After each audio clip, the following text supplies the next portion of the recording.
Recalculating. Recalculating. I've replayed that night 1,000 times. The drive, the darkness. The moment I realized I had made a terrible mistake, and every single time, it starts the same way, with a used car listing on Craigslist. This was 2021. My son Caleb had just turned 16. Every kid that age wants one thing, freedom, and to him, freedom meant wheels. I couldn't afford anything from a dealership, not even close. So I did what millions of people do every single day without a second thought. I opened Craigslist and started browsing. After about a week of dead ends, I found it. A 2009 Honda Civic. Clean body, low miles, fair price. The seller's name was James. Friendly over text, never pushy, explained he was upgrading and just needed it gone. Only one thing mildly bothered me. He was only available after 9 p.m. We said he worked double shifts and it was the only time he was free. I figured, what's the worst that could happen? I know the answer to that now. This was 2021. Caleb had just turned 16, and every time he came downstairs for breakfast that week, he had this quiet, hopeful look on his face. The kind of kid wears when he's too old to beg, but still young enough to dream out loud. He wanted a car, nothing fancy, just freedom, and I wanted to give it to him more than he knew. We weren't in a position to walk into a dealership. I checked. The numbers didn't work, so I did what felt reasonable. I opened Craigslist and started scrolling. A week of dead ends. Rusted frames, inflated prices, sellers who never texted back. Then I found it. A 2009 Honda Civic. Silver, clean body, 94,000 miles, fair asking price. The photos looked honest. No filters, no angles hiding damage. The seller's name was James. He texted like a normal person. No pressure, no strange enthusiasm. Said he was upgrading to something newer and just needed the Civic gone. The only thing that mildly nagged at me was the timing. He could only meet after 9 p.m. Double shifts at a warehouse, he explained. It was the only window he had. I told myself that was reasonable. Plenty of people work late. The drive out was fine for the first 30 minutes.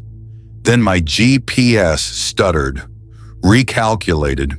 Then a gravel road appeared on my right that the map didn't seem to fully recognize.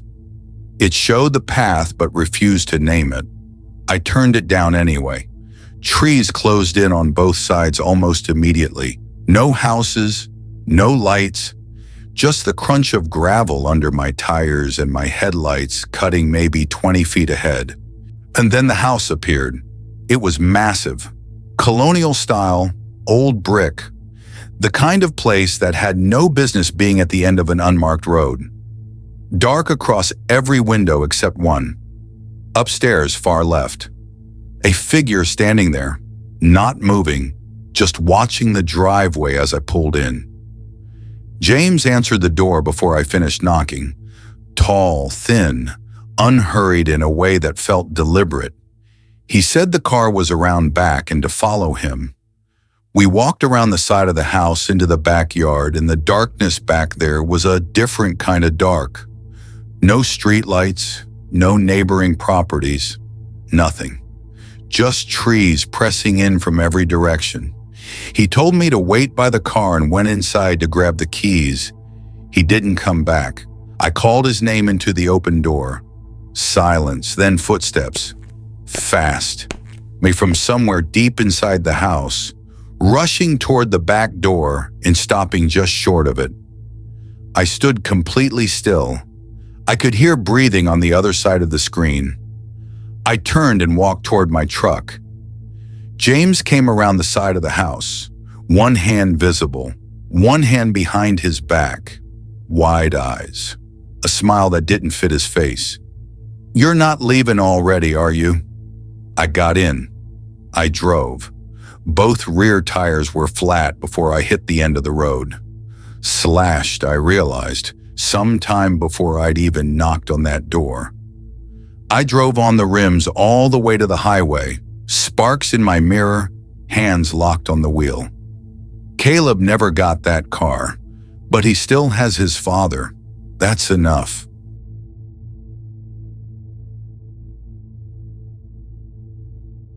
Delia had spent 3 years collecting that dining table.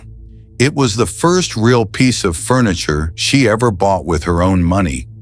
Solid oak, seat 6, the kind of table that implies a life you're still building. When the relationship ended, she decided the table had to go with everything else. Fresh start, clean floor, new chapter. She listed it on a Tuesday. By Thursday, a man named Silas had messaged her. Short text, polite enough, said he needed a table for his new place. She gave him the address of the complex and told him the building code. He arrived 15 minutes late without apologizing for it. He was small, quiet in a way that felt chosen rather than natural. Hollow-eyed, like something behind them had gone dark a long time ago. Delia stepped back to let him in and gestured toward the dining room. Silas walked past the table without looking at it once. Not a glance, not even a casual sweep of the eye. He stood in the middle of the room and looked at the walls. The fig appeared in the hallway doorway. 12 years old, arthritic, a cat who hadn't reacted to anything since the Obama administration, and stopped dead. Every hair on her back rose.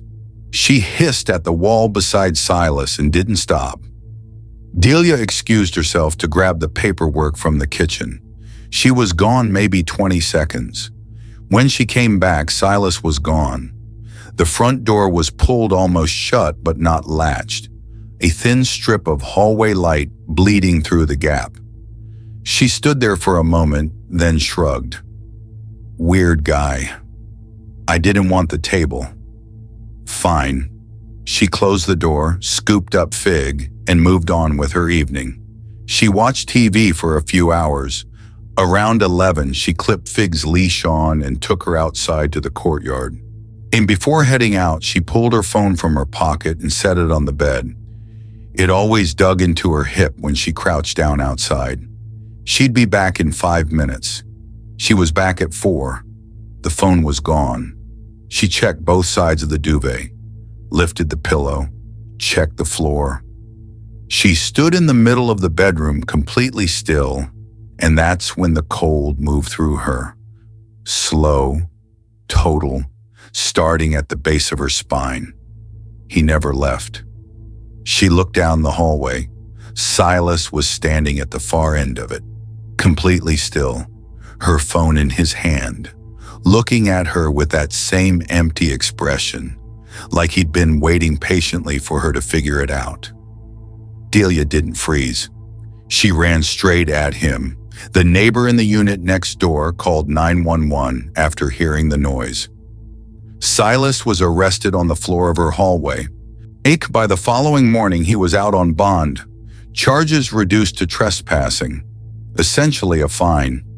Fig knew. A 12-year-old half-blind cat knew before I did. I'll never dismiss that again.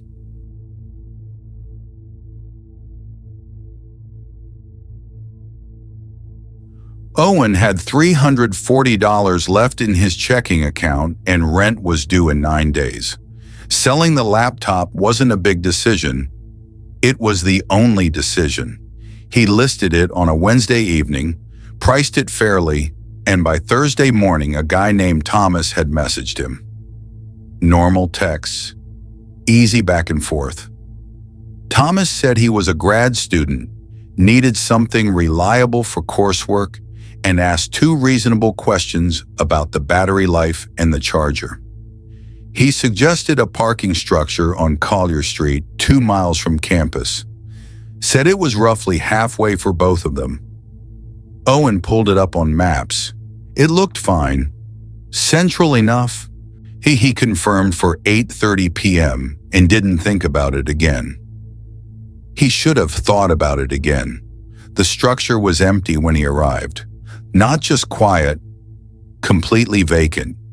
Every level, every row. His footsteps echoed off the concrete as he walked to the second floor where Thomas said he'd park. No attendant, no other headlights, just the low hum of the fluorescent lights and the sound of his own breathing. He told himself Thomas was just running a few minutes behind. Backing out now would be strange. He'd already driven over. 6 weeks earlier, Owen had sold a mechanical keyboard through a different platform. The buyer, username Rennick_86, paid without issue.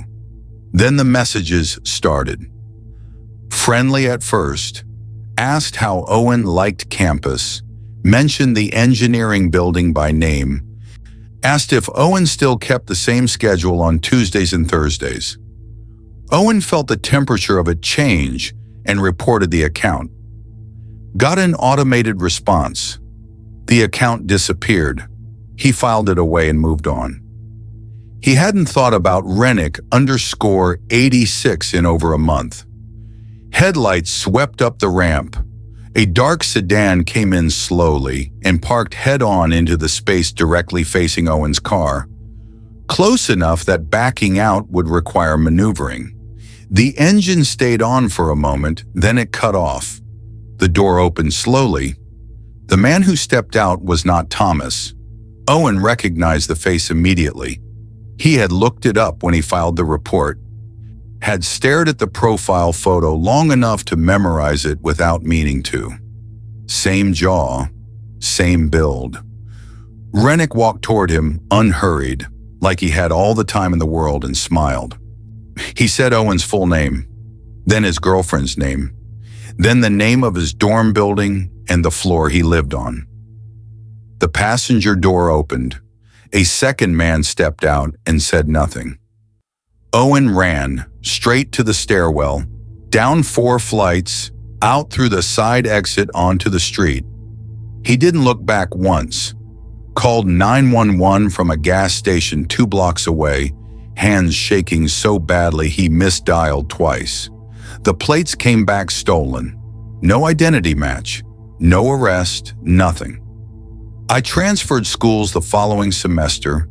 New number, new email, new everything. I still check my rear view mirror more than I should. 3 different people, 3 different cities, 3 different nights. And yet, when you lay these stories side by side, something quietly disturbing emerges. Not in the dramatics, but in the ordinary moments just before everything went wrong. Marcus had one flag. A seller who could only meet after 9 p.m. double shifts, he said. Reasonable enough, except Marcus never once asked where exactly he was going to end up at 9 p.m. on a dark road with no signal. He just drove. His wife didn't know he'd left the house that night. Nobody did. He was completely alone out there, and the only person aware of his location was the man waiting for him at the end of that gravel road. Delia had one flag, a buyer who walked past the thing he came to buy without a single glance. Not a look, not even a passing acknowledgement. People who want something look at it. Silas never did. She noticed it, filed it somewhere in the back of her mind, and stepped into the kitchen anyway. 20 seconds. That's all it took. Owen had one flag. In an empty parking structure at 8:30 on a weeknight, every level is vacant, no attendant. He felt it. That low, crawling wrongness in the stomach that the body sends up like a flare. He felt it, and he stayed because leaving felt awkward, because Thomas was already on his way, because backing out seemed rude. None of these people were reckless. None of them were naive. They were just normal people who trusted that normal things stay normal.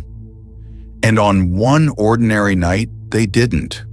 If Marcus could go back, he'd tell his wife exactly where he was going before pulling out of the driveway. Not a vague, just running an errand. The address, the seller's name, the full picture. She didn't even know he'd left. If Delia could go back, she'd have trusted the cat. She means that completely seriously.